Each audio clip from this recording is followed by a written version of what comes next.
कैलाश पर्वत, जिसे हिंदू धर्म में एक महान पर्वत होने का स्थान प्राप्त है। ये पवित्र पर्वत अपनी अलौकिक शक्तियों की वजह से विश्व भर में जाना जाता है। ये पर्वत न केवल भारत में बल्कि दूसरे देशों के लिए भी एक अबुझ पहेली बना हुआ है और दुनिया के कई देश इस पर्वत के उन रहस्यों को जानना चाहते हैं जिनकी वजह से ये पर्वत एक अजय पर्वत बना हुआ है। जी हाँ दोस्तों, एक ऐसा पर्वत जिसे आज तक कोई भी विजय नहीं कर पाया है। अब ऐसा नहीं है कि इस पर्वत को चढ़ाई करने या विजिट करने के लिए कोई कोशिश नहीं की गई है। इस पर्वत को चढ़ने और इसके बारे में जानकारी करने के लिए भारत सहित चीन द्वारा लगातार प्रयास किए गए, लेकिन कोई भी व्यक्ति या कोई भी देश इस पर्वत के शिखर तक आज तक नहीं पहुंच पाया है। इसलिए इस पर्वत शिखर को अजय पर्वत नाम दिया गया है। दोस्तों, कैलाश पर्वत तिब्बत में स्थित एक पर्वत श्रेणी है जो समुद्र से लगभग 6,638 मीटर की ऊंचाई पर है। तिब्बत में इस पर्वत को कांग रेम्पोचे नाम दिया गया है और तिब्बत के इस भाग पर आजकल चीन का कब्जा है, जिस वजह से कैलाश पर्वत पर भी चीन अपना अधिकार जमाता है और लगातार ही इस विशाल पर्वत पर चढ़ाई करता रहता है। हालांकि उसको इसका खामियाजा भी भुगतना पड़ता है। चीन द्वारा साल 1991 से लेकर साल 1996 तक लगातार कैलाश पर्वत पर कई बार चढ़ाई करने की कोशिश करी गई, लेकिन हर बार उन्हें अपने पर्वतारोहियों की जान को खोना पड़ा, जिस वजह से साल 2001 से चीन ने कैलाश पर्वत पर चढ़ाई करने पर बैन लगा दिया। दोस्तों, आज की अपनी इस वीडियो में हम चीन द्वारा कैलाश पर्वत की चोटी को लगातार विजयी करने के लिए की जाने वाली कोशिशों के बारे में बताएंगे और साथ ही बताएंगे कि किस तरह से वहां चढ़ने वाले पर्वतारोहियों के ग्रुप मौत के मुंह में पहुंच गए हैं, जिनकी हालत को देखने के बाद चीन द्वारा अब वहां पर चढ़ाई करने पर रोक लगा दी गई है। चीन द्वारा सबसे पहले 17 वैज्ञानिकों की एक टीम को कैलाश पर्वत की चढ़ाई करने के लिए भेजा गया था, जिनमें कुछ वैज्ञानिक तो चीन के थे और कुछ जापान के। इन वैज्ञानिकों ने अपनी चढ़ाई शुरू करने से पहले एक डेट दी थी कि हम इस डेट तक लौटकर वापस जरूर आ जाएंगे, लेकिन जब ये लोग कैलाश पर्वत की चढ़ाई के लिए गए तब इनका कोई पता नहीं चला और न ही ये लौट कर आए। जब उनके लौटने की तारीख निकल गई तब एक रेस्क्यू टीम उनके बचाव के लिए कैलाश के ऊपर भेजी गई, जहां जाकर ये पता चला कि उन सभी 17 वैज्ञानिकों की मौत हो चुकी है और उनकी मौत बहुत ज्यादा कमजोरी और खराब मौसम की वजह से हुई है। इन सभी की मौत की असली वजह जानने के लिए उनके साथ मौजूद सामानों की जांच भी करी गई, जिसमें उनके कैमरे भी मौजूद थे जो पूरी तरह से बंद और खराब हो चुके थे। इस वजह से उनकी मौत की असली वजह का पता नहीं चल पाया और ये एक रहस्य ही बनकर रह गया। दोस्तों, भारत में प्रचलित प्राचीन कथाओं के हिसाब से कैलाश पर्वत भगवान शिव का निवास स्थान है, जहां वो अनेक देवी देवताओं और अपने परिवार के साथ रहते हैं और किसी भी बाहरी व्यक्ति या जीवित व्यक्ति का वहां पर जाना बिल्कुल असंभव है। वहां अगर कोई इंसान जाना चाहता है तो उसकी आत्मा और मन पवित्र और शुद्ध होना चाहिए, तभी वो भगवान शिव के उस निवास स्थान के द्वार तक जा सकता है। वहीं भारतीय कथाओं के हिसाब से कैलाश पर्वत स्वर्ग में जाने की एक सीढ़ी है, जहां केवल वही लोग पहुंचते हैं जो सात्विक और आत्मिक रूप से शुद्ध होते हैं। इन तमाम कथाओं की जिज्ञासा के कारण ही चीन भी कैलाश पर्वत की उस ऊंचाई पर पहुंचना चाहता था, जिसके लिए उसने अपना दूसरा प्रयास किया और इस बार चीन द्वारा हेलीकॉप्टर को कैलाश पर्वत के ऊपर भेजने की तैयारी करी गई और इसके लिए उन्होंने एक ऐसे हेलीकॉप्टर की व्यवस्था करी जो कैलाश पर्वत की ऊंचाई पर पहुंचकर वहां के रहस्य का पता लगा सके। हालांकि कैलाश पर्वत के ऊपर से किसी भी एरोप्लेन या हेलीकॉप्टर का उड़ना मना है, क्योंकि ये एरिया नो फ्लाइट जोन में आता है। यहाँ का खराब मौसम हवाई जहाज या हेलीकॉप्टर के उड़ने के अनुकूल नहीं है। लेकिन ये सब बातें जानते हुए भी चीन द्वारा एक हेलीकॉप्टर कैलाश पर्वत के ऊपर भेजा गया, जिसकी रिपोर्टिंग के हिसाब से ऊपर पहुंचने पर उन्हें बेहद ही खूबसूरत नजारे नजर आ रहे थे।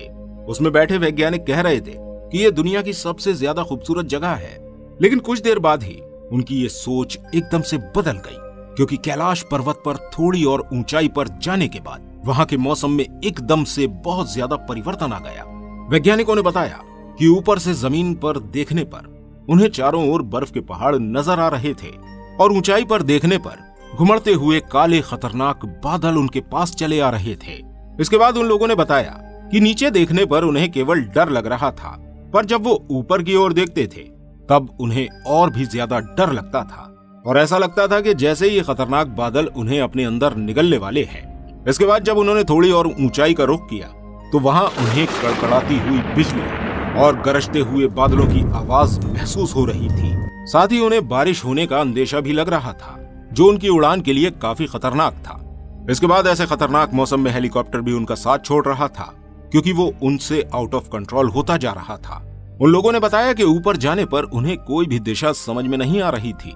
उनका हेलीकॉप्टर किस दिशा में जा रहा है ये तक वो नहीं बता पा रहे थे, क्योंकि उनके हेलीकॉप्टर में लगा कंपास भी इस समय बेकार हो चुका था और वो कुछ भी इंडिकेट नहीं कर रहा था। इस वजह से उनका हेलीकॉप्टर केवल ऊपर की ओर बढ़ा चला जा रहा था। इतनी ऊंचाई पर जाने के बाद उनके हेलीकॉप्टर में वार्निंग अलार्म बीप करने लगा। साथ ही फ्यूल टैंक का इंडिकेटर भी रुक गया था, जिस वजह से वह लोग और भी घबरा गए।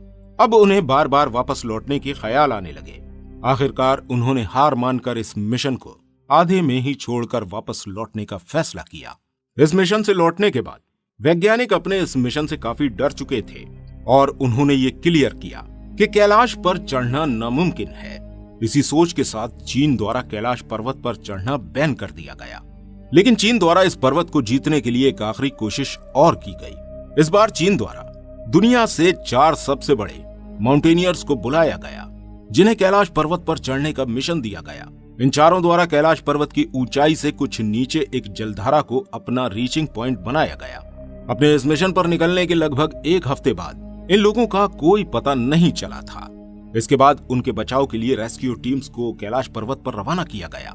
रेस्क्यू टीम को कैलाश पर्वत पर ये चारों लोग जिंदा हालत में तो मिल गए, लेकिन उनकी कंडीशन देखकर वो लोग काफी हैरान थे, क्योंकि ये लोग दिखने में काफी कमजोर और दुबले हो चुके थे। साथ ही इनकी आंखें अंदर की ओर धंस गई थीं। उनके बाल काफी बड़े और साथ ही सफेद भी हो रहे थे। उनके चेहरे पर काफी झुर्रियां देखने को मिली। वहीं उनके नाखून भी काफी बड़े नजर आ रहे थे। आमतौर से जहां हम इंसानों के नाखून और बाल 14 से 15 दिनों में ग्रो करते हैं, वहीं उनके साथ ये सब 1 हफ्ते यानी 7 दिन में ही हो गया था। इन्हें देखने से ऐसा लग रहा था जैसे कि ये अपनी उम्र से 25 साल आगे के दिखाई दे रहे हैं। वहां से लौटने के फौरन बाद इन लोगों को अस्पताल के लिए रेफर किया गया, जहां इलाज होने से पहले ही इनकी मौत हो गई। दोस्तों, ये भी कैलाश पर्वत से जुड़ा एक रहस्य है, क्योंकि कैलाश पर्वत पर जाने वाले लोगों की उम्र में अचानक ही परिवर्तन देखा गया है। कैलाश पर्वत पर बिताए गए कुछ घंटे आपकी जिंदगी के कई सालों को बढ़ा सकते हैं। अब ये हम नहीं कहते, ऐसा उस पर्वत पर विजिट करने वाले लोग कहते हैं। पर्वत पर जाने वाले लोगों के हिसाब से वहां जाने पर अचानक ही उन्हें अपने नाखूनों और बालों में तेजी से ग्रोथ नजर आती है। साथ ही उनके चेहरे पर झुर्रियां हो जाती हैं, जिससे वो अपनी उम्र से काफी बड़े नजर आने लगते हैं। कैलाश पर्वत पर ऊंचाई पर जाने पर आपको एक ऐसा पॉइंट मिलेगा जहां आपको सर्दी और ठंड बहुत ही ज्यादा महसूस होगी, और इस पॉइंट पर पहुंचने के बाद आपको घबराहट होने लगेगी, जिसे लोग पारलौकिक शक्ति का नाम देते हैं और कहते हैं कि वहां पर अलौकिक शक्तियों का ही राज है, जो कि आम इंसान को वहां पर चढ़ने से रोकती हैं। दोस्तों, आपको बता दें कि कैलाश पर्वत धरती का एक्सिस मुंडी पॉइंट है, जहां धरती और आकाश मिलते हुए नजर आते हैं। जो धरती का केंद्र है, कैलाश पर्वत के एक ओर दक्षिणी ध्रुव, वहीं दूसरी ओर उत्तरी ध्रुव है, और बीचों बीच स्थित है हिमालय, और हिमालय का केंद्र है कैलाश पर्वत, जिस वजह से इस पर्वत पर 10 दिशाओं की शक्ति मिलती हुई प्रतीत होती है। दोस्तों, एक रशियन वैज्ञानिक जिन्होंने अपनी एक पूरी किताब कैलाश के नाम कर दी है, उनकी इस किताब में बताया गया है कि कैलाश पर्वत के ऊपर एक अलौकिक शक्ति है, जो हम इंसानों की समझ से बाहर है।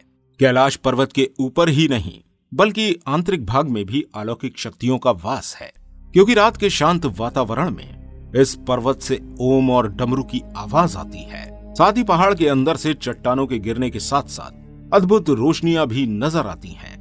इनके द्वारा अपने कुछ साथियों के साथ कैलाश पर्वत पर बिताए गए समय का वर्णन इन्होंने अपनी इस किताब में किया है। इसी के आधार पर उन्होंने ये सब बातें कही हैं। वहीं दोस्तों, तिब्बत की धार्मिक किताबों को देखें तो वो भी हिंदू ग्रंथों की तरह कैलाश पर्वत को स्वर्ग में जाने का रास्ता बताती हैं। कहा जाता है कि भगवान श्री कृष्ण के आखिरी अवतार कैलाश पर्वत पर ही जन्म लेंगे और इस दुनिया से पापियों का नाश करेंगे। दोस्तों, ये सभी बातें वहां जाने वाले लोगों के अनुसार कही गई हैं। इनको हम प्रमाणित नहीं करते, बल्कि वहां जाने वाले लोग खुद बताते हैं। उम्मीद करते हैं दोस्तों, आपको हमारी ये कैलाश पर्वत से जुड़ी हुई वीडियो पसंद आई होगी। अगर आपको ये वीडियो पसंद आई है तो हमारे चैनल को सब्सक्राइब जरूर कीजिएगा और इस वीडियो को लाइक और शेयर करना बिल्कुल मत भूलिएगा। मिलते हैं आपसे अगली वीडियो में। धन्यवाद।